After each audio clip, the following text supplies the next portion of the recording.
This video here is going to be a display of tough love as it relates to, in this particular video, that is martial arts students and their relationship with their instructor, or even lack thereof, more appropriately. Now, uh, I'm going to use myself as an example. There will be some facts in here, and there will be some hypothetical explanation. Let's start here. I have been in the martial arts this year 50 years. I've studied many, many disciplines, and I'll be turning 60 in a couple months. Technically, I'm already 60. I count the time in my mother's womb as well. But anyway, 60 years old, 50 years in the martial arts, my anniversary coming up. Taught well over 1,000 students in my lifetime. And here in present day, after going through many experiences in my life, military, family, uh, losing family members like the average man or woman does, there comes a time when we have to see things realistically. There comes a time when we have to make real decisions. We have to act upon those decisions instead of just theoretically saying, this is what I'm going to do, and I believe this particular thing and that particular thing. You must do something. Especially looking back at your life and saying, in retrospect, this is what I accomplished. These have been some of my downfalls. These have been some bad decisions that I've made in my life coming up. That could be me or you. And here's where I am now. Now, let's bring it on in. I have amassed students over the years, and students have come and they have gone. I have some loyal students that are still with me, that still remain with me, that have been with me for many years, over a decade, some of them. But I have many students that, because of life's conditions and circumstances, they have gone on to do other things, and it would appear as though they don't have as much of an interest in martial arts anymore, or they don't participate anymore, or they don't communicate with me as they should. This is the tough love. I'm sorry, ladies and gentlemen, but it's just simply this way. Some of those students I have let go.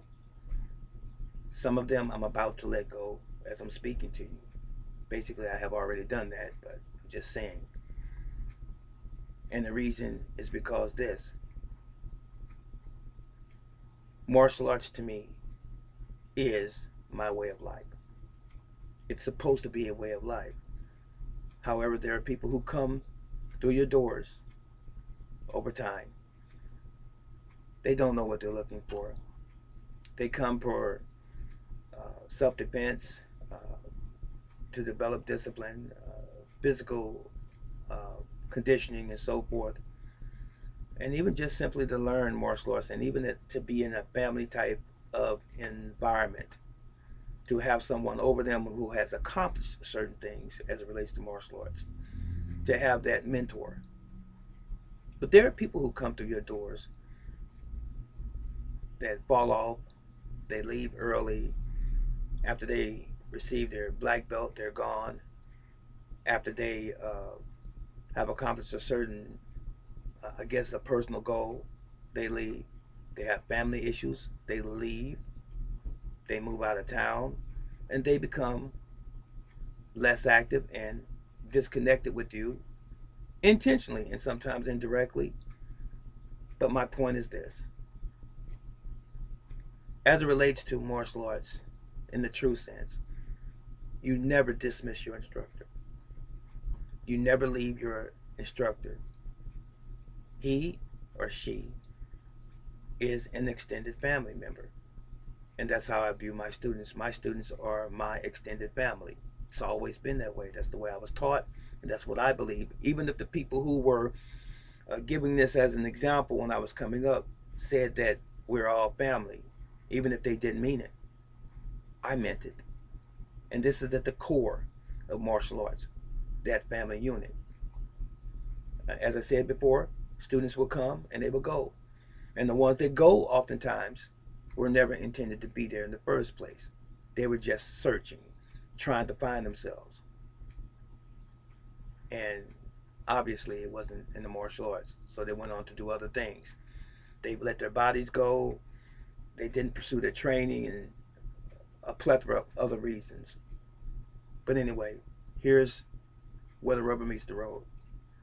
Herein lies the rub as it relates to brother teacher. If any student, and I'm not personifying, I'm not attacking anyone in particular, but I'm just saying this.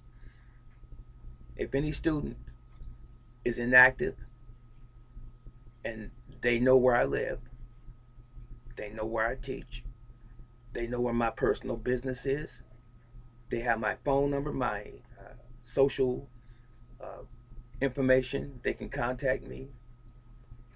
And even if they have responded to things that I have done online over time, from time to time, there's no excuse. There's no excuse for the student not communicating with their instructor. So I'm saying this also to all of you martial arts instructors out there. If you're karate, kung fu, tai chi, tong sudo, taekwondo, or whatever the martial arts system or style is that you're studying or training in, even if you're a boxing teacher, if your pupils, your students, don't communicate with you and they have the ability and or the means to do so, let them go. Time is winding up. We're getting older. And when I say getting older, I'm talking about instructors that are past 40, 50 years old. We don't have time. I don't have time to babysit children that are in the bodies of adults. I don't. I absolutely, positively do not. This is getting old. And to see me at a mall, a gas station, a grocery store, on the street, a park, or whatever, and you haven't communicated with me for years, and you had the ability or the means to do so, you're not my student anymore. Because it winds up being this. It's a matter of personal courtesy, respect, and accountability. Now, for me to have to tell a grown man or woman this is petty. Shouldn't have to tell a grown man and a grown woman student this. You must stay in contact with your instructor. He or she is not only a mentor of sorts, they are a role model. If they are a martial artist, indeed, read between there and comprehend what I just said. If they are a martial artist, indeed, if you're not just playing the game, faking the funk, if you're really sincere about it, those days of leaving for 2 or 3 months and coming back, and then leaving for another year and coming back, those days are over, ladies and gentlemen. Don't have time for it. We are here on this earth for a short period of time. We have to make the best of our time here, no matter what vocation, no matter what field you are in. But I'm not talking about technical skills as it relates to carpentry and electronics and things like this. I'm talking about life. We're here for a short period of time. So all of the gifts that we can give to people, we need to do that. Giving people their flowers while they're here, we need to do that. and I'm speaking respectfully to the students, don't let it be said too late. Don't let your instructor pass on and then you are riddled with guilt because you didn't do your part as a student. Crying your eyes out, hoping and wishing that you would have stayed in contact. As I said, those days are gone. So instructors, I'm admonishing you to do the same. Stop carrying dead weight and extra baggage with students who don't care anymore, or students that have never cared. And I'm shooting straight from the hip. I am. This is exactly the way it is with me. I advise you to take these words under consideration. So, if by some chance you are a student or claim to be a student of mine and you're watching this video, it's for you. As I said, I'm not attacking anyone. I'm not trying to hurt anyone's feelings. If you're not participating in your instructor's life as a student, if you have dismissed yourself or acquiesced in any sort of way and you don't communicate with your instructor, time's up. It is. This is not tomorrow. I'm not giving you an opportunity to get it together in another year, to get yourself back together. I'm not doing that. And you instructors that are listening to me today, it behooves you to follow my example that I'm giving you right now. Take it for full value. Stop carrying people, stop carrying students on your roll books that are not participants. Doesn't mean that they're in class all of the time. They better participate in your life and let you know that they're still with you. That's really it. And that's all. This is Grandmaster Reginald Strauss Sr., also known as Broteacher. I just wanted to share that with you. I wanted to give you my full title. I'm the Grandmaster of the System and Art of Gin and Dough. That was it. And that was all. Be blessed. Today is Friday. Have a great, wonderful weekend. Even if you're not a martial arts participant or practitioner, I hope that you glean something from this video because it also pertains to life in general. I'm out.